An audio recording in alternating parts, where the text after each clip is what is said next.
space. So Herman, with that, I'm not going to read the bio, but Herman is also a veteran of our military. So thank you for your service first and foremost. Talk a little bit about you, your pedigree, but Herman, how it's informed your passion. Sure. Yeah. I mean, I started out in the U.S. Air Force. I was stationed at Pope Air Force Base during the Gulf War.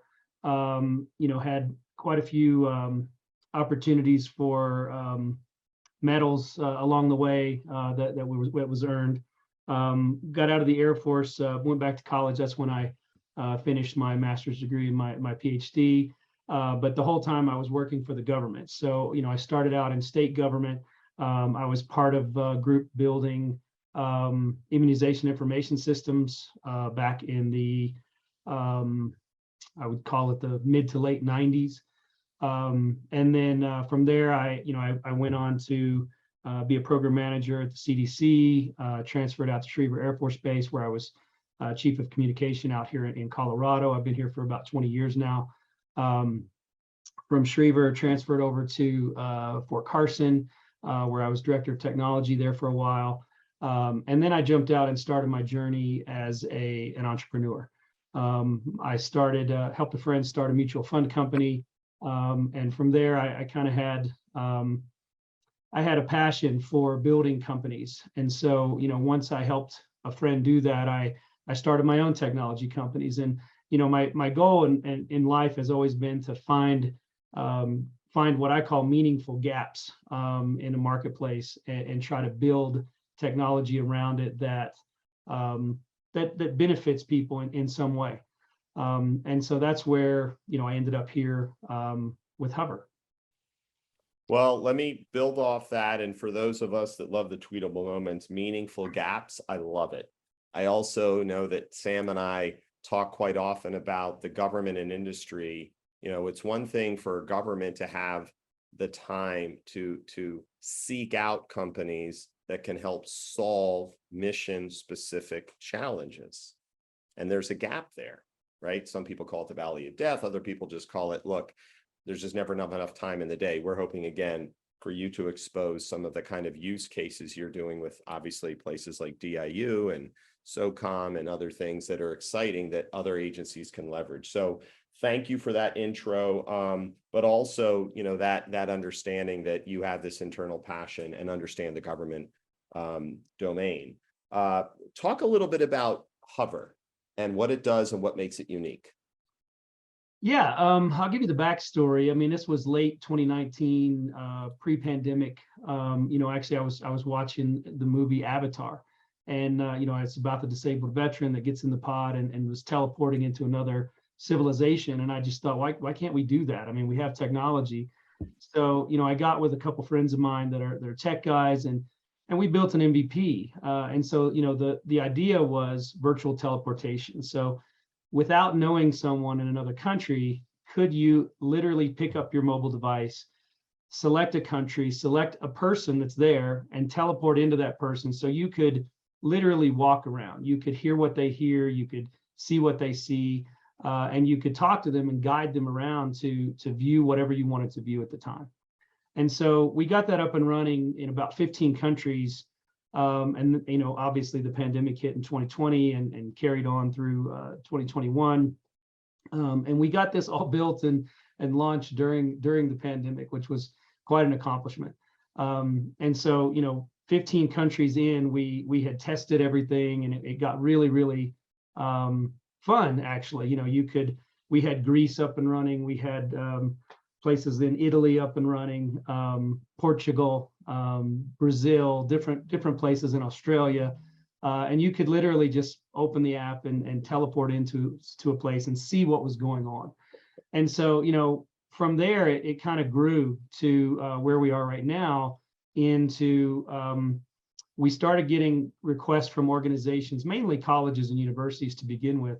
But we started getting requests from those people they wanted to use the platform themselves. They loved the idea that they could use it for, letting their students teleport into different places, but they wanted to use it for allowing potential students to teleport into the university so that they could see some micro tours of what's going on and maybe get a little more engaged with the university and potentially become a student. So we did a little bit of a shift at that point, and we got our developers to turn our platform that we still run into a SaaS platform, so that any organization could basically have their own agnostic virtual services platform. And so, what we mean by agnostic is it doesn't matter what your virtual services are. Is it an event? Is it a person? What is that virtual event? That's completely up to you. And then you also, that's the big differentiator is, again, we want to fill those gaps that we find, is that we found that the existing platforms that were out there that were allowing you to do things like we're doing now, which is just a Zoom meeting, it was very difficult to get meaningful data off of it. And so we started building in the idea that, hey, if you're going to license the SaaS platform from us, you should own your data. You should own the geospatial, the facial, the audio, the video. You should own everything, the timestamps, anything that happens to happen during your virtual event. You should be able to own the data. And I'll just leave it there for now. See if you have. Well, and Herman, and by the way, Sam, feel free to jump in if you have a question. But more importantly, I love what you just shared. And Herman, we're here to listen. So, riff away, my friend. But I do like to interject for anybody. And I always think if it's my mom watching this, it's like I'm hearing, look, the pandemic happened. It touched the world. And whether you look at, well, it's remote this, remote that, government moved to a lot of virtual events. A lot of people don't want to have to commute anymore. Some businesses want people back at the desk. But the beautiful thing, and Herman, we've talked about this leading up to today, virtual communications have morphed, evolved, and improved. There was a time where I think, Sam, you can relate. Hey, I'm going to work remote today. And then it was basically email and maybe a VPN if they had enough seats for you to, but now it's this. Got rid of the snow days for a lot of my kids, but that sucks for them. But the idea of teleportation, remote work, what things happen, and then we see how technology evolves. I love also this educational component, and we'll get into some of that because we think of virtual learning, distance learning. It's not just sitting in the classroom anymore. It's seeing somebody walking the streets of maybe the university and city that I am going to get in the car and drive with my son and spend 3 days doing, when somebody could be like, oh, over here's the community center. Or maybe, so I want people to visualize what Huvr is outside of all the wonderful AI and algorithms and cloud and SaaS solution that it is. But man, Herman, I'm looking forward to hearing about Huvr Africa and some of these other use cases. So thank you. And again, I like to always correlate back to the administration. And hey, on October 11th, the Biden-Harris administration announced key actions to advance tech accountability and protect the Bill of Rights.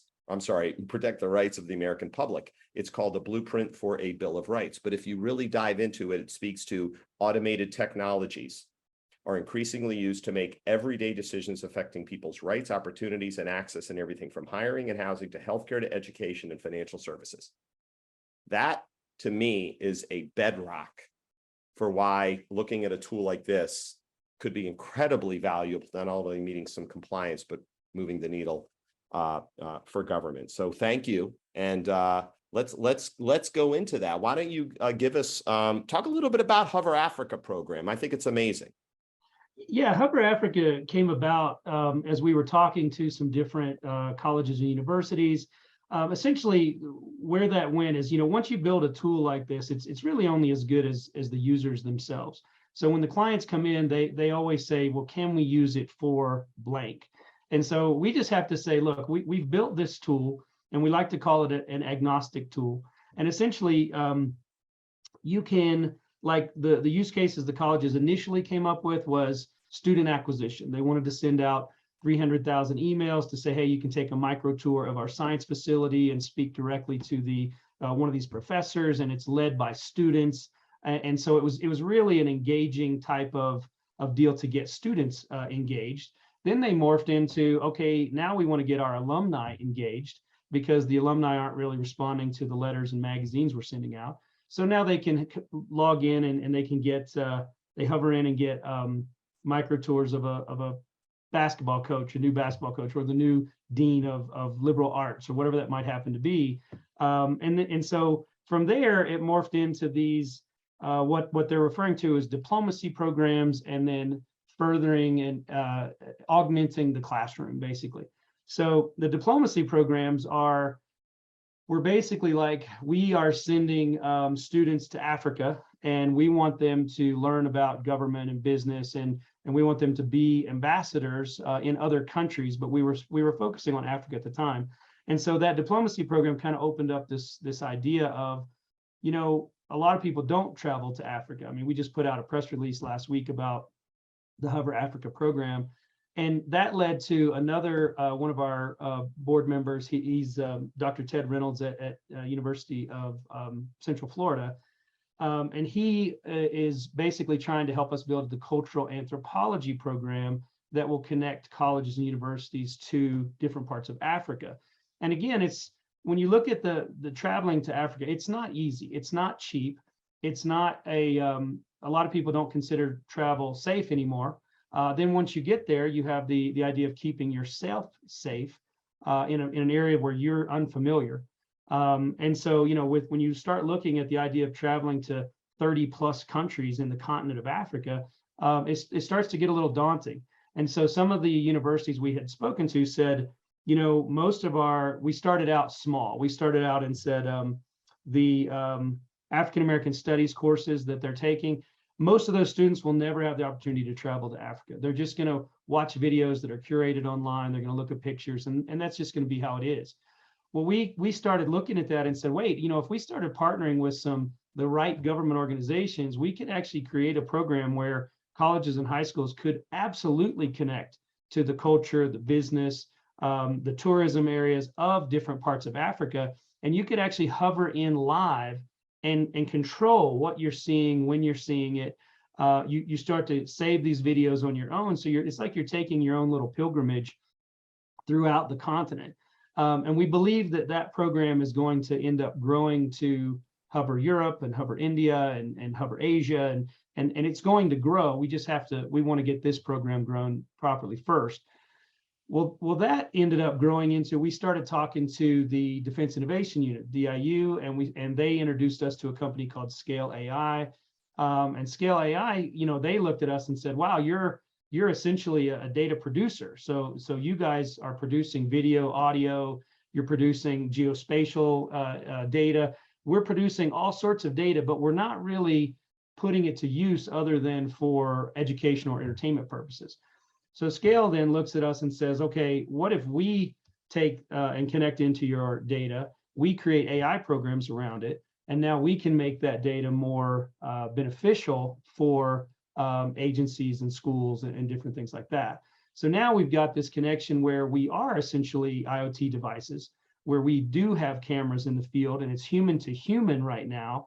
But if you look at our roadmap, we're very quickly, our modality collection points are moving from human to human into a static camera collection point, which would be like a camera that's stationed on a tower somewhere on a building. And then that's moving to drone technology, unmanned aerial systems, where we're going to have, our engineers are working on 4-inch micro drones, and you'll be able to get on our app, select, Rwanda, or select Tanzania, or wherever you're selecting, and that drone will be available, and then you can access that camera feed. It will go up and down. You'll be able to literally log in live and see that. So with having the 3 forms of modality, when you have human to human, human to static, and human to drone, we're really accomplishing our mission, which is initially was to open the world to everyone, no matter what your economic status was, no matter what your fear level was. We want the world to be available to everyone. And I think that, gradually we are accomplishing that. And we're starting with this Huvr Africa program. So first of all, pilgrimage, open the world to everyone. I love it. And I think, Sam, you and I talk quite a bit about a lot of this administration's focus on climate, right? And environmental impact and what happens when disasters occur. Natural, we'll use in this case. We see loss of life. We see the opportunity to innovate, to build a more robust power grid. And let me just say to the audience that you know, Herman brought up things like tourism and entertainment and education, which are, when you really think about it, so legit. I just spent time earlier this year in Portland at a big energy conference. Getting out there was a hassle. It was a great time to be there, but getting there with one flight and then sitting in an airport for 12 hours because there weren't enough workers, right? We remember all this travel earlier in the year and this issue. Those have to be factored in, and that's lost time when we can maybe take advantage of these types of use cases. Now, on the entertainment, tourism side, and education, I'm also bringing it back to my world. And Sam, I think you can relate. You heard me mention earlier about critical infrastructure, folks, in government, the 16 sectors that our nation define as most critical. And we use them every day: energy, manufacturing, water, wastewater. You hear me preach about this because these are the things we need. We flip a light on, we want the light to come on, the switch. We expect our water to be clean. We expect our roads to be safe and potholes to be filled, potholes. So, and oh, by the way, the bipartisan infrastructure law and $1.2 trillion injected into the economy are addressing a lot of those needs. Huvr, though, think about this: real-time maintenance operations, real-time IG inspections. Now, I'm speaking to that government world of, we got human beings who nobody's being pushed out of work. But when a substation, in my case, is having some issues and somebody has to travel through rural America to take some inspections, visual, or a railroad, which is how we do it, we can leverage that in addition to automated technologies. And given your reference to enriching the data with AI, it fits right in, right, Sam, to what we're trying to do in our country. So think of other mission and specific, use cases. We talked about cultural anthropology, exploring disaster response sites, providing first responders with what they're stepping into before they have to go in. So that's technology enabling what the human being still needs to make those decisions, because we still got the most powerful computer in the world in our brains. So Sam, do you have any comments? Just wanted to give you the mic for a minute on what you're hearing. No, yeah, definitely incredible use case. When you talk about a footprint of an IoT solution, I don't think you could get any broader than global right now. And Herman, I know that part of the Infrastructure Act that Pete just talked about was addressing bridging the digital divide. One aspect of at least our country, and I'm pretty sure it's a challenging other countries as well, is getting broadband access out to areas that are outside of cities and municipalities. And so my question to you is, how have you guys grappled with challenges where probably we don't have high speed broadband, wireless broadband access? Are there alternative technologies that can be leveraged from your experience? From an infrastructure perspective, do you have just a little bit of insight, right? Because I think it's pretty straightforward if you want to give people an experience in Manhattan, New York, right? Or in Washington, DC. But what about in the fields of Iowa, right? Or in Ohio, in the middle of a potato field, right? You know, how can you give the same immersive experience of a farmer as you can a taxi driver in a metropolitan area? Yeah, that's a great question. And we've been following some developmental footprints of other technology companies, so we can kind of get on their coattails and kind of ride the wave. And what I mean by that is, you've got the 5G footprint. Before that, you had 4G. We can actually operate in a 3G environment as far as cell signal goes. And so when you look at overlaying cell signal with broadband, as long as there is some sort of signal, we can absolutely operate. So we haven't had a lot of issues in the United States, but when you start to look overseas, you do start to get some issues. So in some cities, for example, like when we were in Portugal, there were some parts of the city that didn't have any sort of cell connection or any sort of mobile connection. So if you walked through that dead zone, you lost connection. So we've been doing a lot of testing like that. We're also following Starlink very closely, because we're watching as Starlink rolls out, they are going to open up the world to connectivity. And so as we can follow their footprint as well, we can overlay that onto our maps. When looking at Africa, I mean, you could look at some of the poorest areas. I mean, even Madagascar, has a 5G location, believe it or not.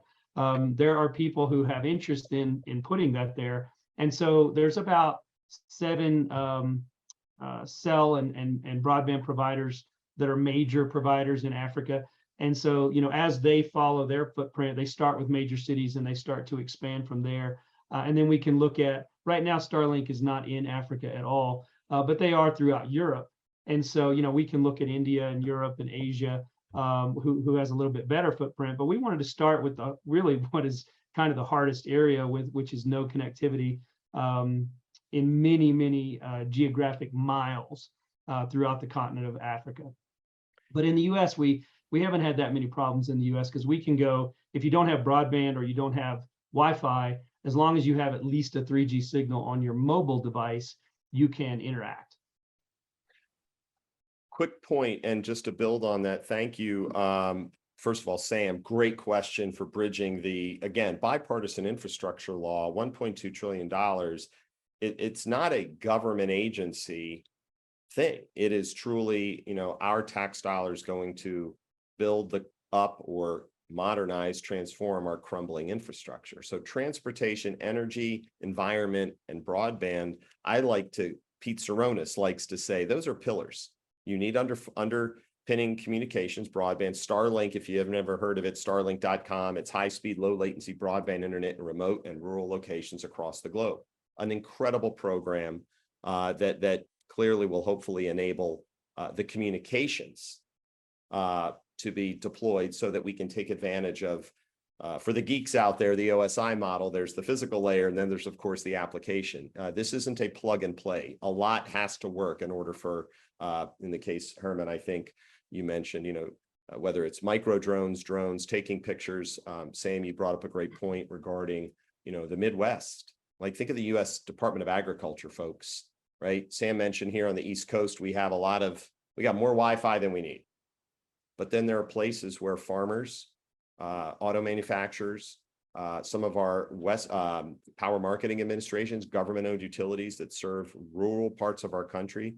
When you get into this bias, if you will, or certain cities, certain socio or societies having access to technology, this is that whole point of the underserved and unserved. And I want to read something again from that Bill of Rights blueprint that has been released, again, October 11th of this year. One of the points it makes is how AI, artificial intelligence, can display opportunities unequally or embed bias and discrimination in decision-making processes. As a result, automated systems can replicate or deepen those inequalities already present in society against ordinary people. So technology, good, bad, or indifferent, can do a lot to inform us. But the reality is, and this is where it goes back to Herman, maybe back to you, like, there's a lot that goes into providing this service. And I think, for, again, the cybersecurity people out there, privacy and standards are all a part of this. And we all know that as a country, but, just the opportunity that is being presented here with Huvr, I think, is very consistent with a lot of the solutions. And of course, this IoT agenda in government. Technology is not the problem, folks. It's the digital divide that exists. And let's look beyond the bubble of the Beltway. So shout out, of course, Herman, to you there. Are there some other use cases, Herman? We talked about Huvr Africa. Why don't you talk about a few that you're excited about, just to kind of paint that picture? Yeah, I mean, I was, again, I'm a veteran of the Air Force. And so, one of the things that I've been looking at is the low numbers that's happening as far as recruiting goes in the military right now. So you've got, the Army's down 40+%, the Air Force is down, the Navy's down. And so we have a really good board of directors that consists of former 2- and 3-star generals, admirals, former agency guys. And so, they were able to kind of break through some of the communication walls that can be there. And so we've been pitching the Army, for example, on using Huvr to increase their recruiting numbers. So essentially, it's a modern way of, right now it's the same old where you have recruiters that live in cities, they're in offices, they go to high schools, they put their uniform on, and they tell them, hey, why don't you join the military? But what we can do is we can actually do, let's call it non-secret job description. So if you're a load master and you're trying to fill that position of a load master, what is a load master to a high school student? Well, if you could get on Huvr and you could actually hover into a base live to an actual load master who was putting pallets and securing them and loading them onto a C-145 or something like that, you would actually see that, hey, this is the job that I'm getting ready to sign up for. And so you would get a little more engaged, a little more excited. You could then show your parents, if you wanted to, that particular video and get them excited about it too. And so we're trying to get that pitched, because I really, truly believe we can impact those numbers, those recruiting numbers, in a very short period of time if this is implemented. We then went to, one of the guys started talking about maintenance. And so, I was a part of a maintenance squad when I was in the Air Force for a while before I switched into technology. And, when you have something that's broken on a naval vessel or a major aircraft, and you don't have, right now, they have a shortage of maintainers. So they have a shortage of staff that can actually do the work and understand and is an expert in doing that work. So what they end up doing is flying someone in from another base so that they can then repair it. Well, what we can do with Huvr is we can have a remote access that's end-to-end encrypted. Again, it's all secure. That particular person doesn't have to fly, doesn't have to lose time on base, can assist in fixing that particular part. Then that video is now saved so that it can be integrated into technical orders in the future. So when you start to look at strategy and how to use something like this, you really have to put your creative hat on and say, here's one of the problems we're having. Now, how can this piece of software impact that in a positive way? And so that's a couple things we're doing. We also put in some pitches for IG inspections, because I think, when you have to send a team of 13 people around to different bases, and they still have tablets and clipboards, and they're trying to put wartime situation on the people at the base, and then they have to grade them and they're testing them in different ways. You could do all of this from Huvr, and actually, because our platform allows up to 15,000 viewers of a particular event. So if you had one or two people who were what we call the walkers on the base during the IG inspection, the people at the Pentagon or the people in wherever in any base around the world could actually be logged in securely. They could all hover in to see this inspection going on live, and they could actually inject different scenarios in a live way through the app itself. And then again, they're saving all that. They can then create, edit those videos, put them together for training purposes for the future. And again, it saves a lot of time, it saves a lot of money, but this is just trying to understand like what is actually going on in the military right now, and how can we put those dollars and those hours to better use. And so there's three pretty good ones that I think we're starting to work on right now. Well, number one, we have a question there, and feel free while I riff a minute here, Herman, from a colleague on the chat. I'm bringing this back to what you just brought up with these unique use cases. I think of one, and Sam, you and I've talked a lot about this. Our nation's national laboratories are treasures. These national laboratories are in places in this country that aren't easy to get to. They've been around for many years, and the facilities, the investment in high performance computing, supercomputers, to other facilities where research and development globally convenes researchers and developers to solve a lot of the grand challenges. I've been to 14 of the 17. And man, some you can't get onto that easily, and others you can walk on. Berkeley Lab and places like in Idaho, a little tougher. But the travel, and then once you're there, you see this amazing investment in our country's R&D and the international collaboration that occurs. So that's just something to think about, if you can't make it out, but just to see if you're an entrepreneur or somebody who wants to do, say, a CRADA with a national lab or engage with them, what a great opportunity to see it before you have to go visually see it, or should I say in person. And then the other thing, bringing it back to government, we talk a lot about the digital first customer service experience or data as a strategic asset, Sam. That our federal CIO council is very bullish on delivering exceptional customer service for the American public.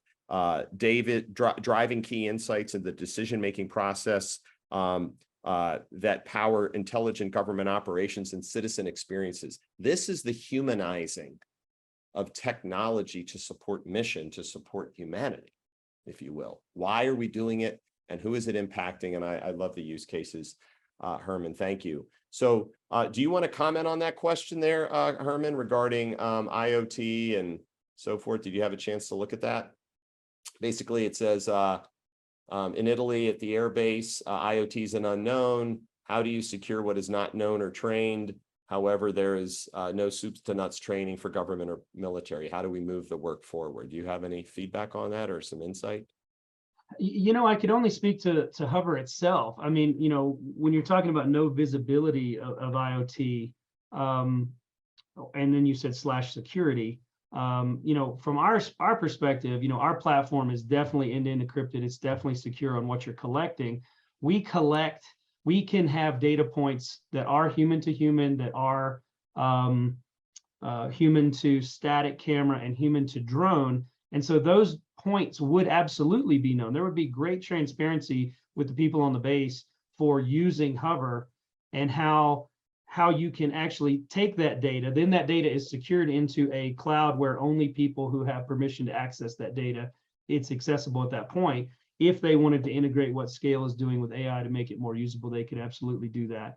But from our perspective, you know, I don't know what's currently going on at the airbase with IoT, but from our perspective, ours is extremely transparent, and you would absolutely know what those devices and have very quick training. It literally takes about 30 to 45 minutes to get up and running with the human to human aspect of Huvr Pro. Huvr Pro is our SaaS platform. Huvr is our company name, and because we run a gig economy aspect off of it as well. Because there's so many things you can do with Huvr that, you know, we want to stay focused on what we do best and let you do what you do best. If that helps. I love Right, it. and to dovetail on that also, because it's kind of a cybersecurity question, and to connect it, Herman, what you said in a legacy use case, when I was a information systems manager, we would issue out a bunch of laptops, right? Those are kind of like sensors across a network, except that a human's controlling each one of them. So for the physical security, we'd rely on users that would sign a user agreement. And then I remember I had a system configuration manager centralized that would secure the application layer, right? Kind of IoT and moving into this zero trust architecture environment. Well, of course, the physical sensors are all across a geographical footprint, but I like how you said it's kind of about securing the data, right? And if you could build parameters to secure the data, then that's really where the meat and potatoes is really at, not necessarily the physical aspect of the solution, right? Right. And from our perspective, you know, we have the platform that collects the data. We have the platform that will allow you to collect any sort of data you want using our particular modalities of collection. But then you are the one that owns that data. We secure it in a server that only you have access to, a cloud-based server on AC2. But then you have the ability to set your own policies, use that data however you see fit. One of the things that we're doing that might apply to this, we're in talks right now. We're in talks with Deloitte, who works a lot with the government. We're in talks with SOCOM as well, because evidently there's and I remember this when I was in the government as well. There is an annual ISP survey that goes out, and you know, it's kind of a mess right now when you have to go to every base and you have to survey you know, all of the equipment, like you said, all of the laptops, and you're surveying everything that's out there. And Huvr, we believe, could make that much more efficient. We could collect that data in a much more efficient way, much more timely way, and then that data could be used in a way to improve those systems much quicker. And so, you know, I think it's just little things like that. When we start to talk to agencies and we start to, yeah, I agree, surveys are very arcane. But we could make those surveys, you know, they're not going to go away, I don't think. But we can make those much more efficient using our platform. So number one, I love the dialogue. It's 11:43. We're conscious of everybody's time. We're going to record this, or we have been recording it, and obviously we're going to get back and push this out in case anybody missed it. I like to close out with some parting shots. Herman, what are some ways people can get in touch with you before we do the parting shots? And I'll start with Sam, and then we'll go to Herman. You're starting with Sam? No, I was going to say we're going to do a parting shot where I am, but how can people get in touch with you right now? Like do the website or? Yeah, I mean, it's better. It's easy if you just go to huvrpro.com. Okay, I put that out there on the chat. Put that out there. And then my personal email address is herman@huvr.com. And so feel free to reach out. We have talks with agencies and contracting. We're actually a government approved contractor. We're not on the GSA schedule yet, but we are going to move in that direction. And so, we want to make it as easy as possible for people to use this. And our goal is to work with you guys to see that, what is that next solution, and let's implement it. Let's help you implement it. Fantastic. Sam, before we go there, you're going to give us your parting shot. What'd you take away? Herman, what did you take away from some of this and the questions? I do want to give a shout out that on next week, we're going to be at the Executive Leadership Conference in Hershey, Pennsylvania, ACT-IAC, that is. There's going to be a lot of discussion on a number of technology agenda items. So some of this, I'm sure will present itself. I'll be there on Monday leading a panel on climate. We also have a Friday blockchain and AI meeting that is another group in this wonderful community of ACT-IAC. And Josh at the VA is one of our colleagues who will absolutely drive that discussion. But you could see that there's a cross-pollination here in our working group with those. And please go to ACT-IAC or actiac.gov and check out just a lot of what offers the opportunity to collaborate. But Sam, why don't you go ahead and give us a parting shot? Yeah, thanks, Pete. I'd like to say first and foremost, thank you, Dr. Herman DeBoard, for sharing with us your passion and how you've applied your passion in the world of IT and IoT specifically. I always say it's great to see how broad and how wide this space is, wide open for folks and companies to dedicate their time, effort in different ways to give back to society. I mean, as Pete says, this is kind of the space of humanity, infrastructure, and technology, right? Where we can bridge those gaps and really meet needs across the board to be more sustainable, more efficient, and effective in the way we do business.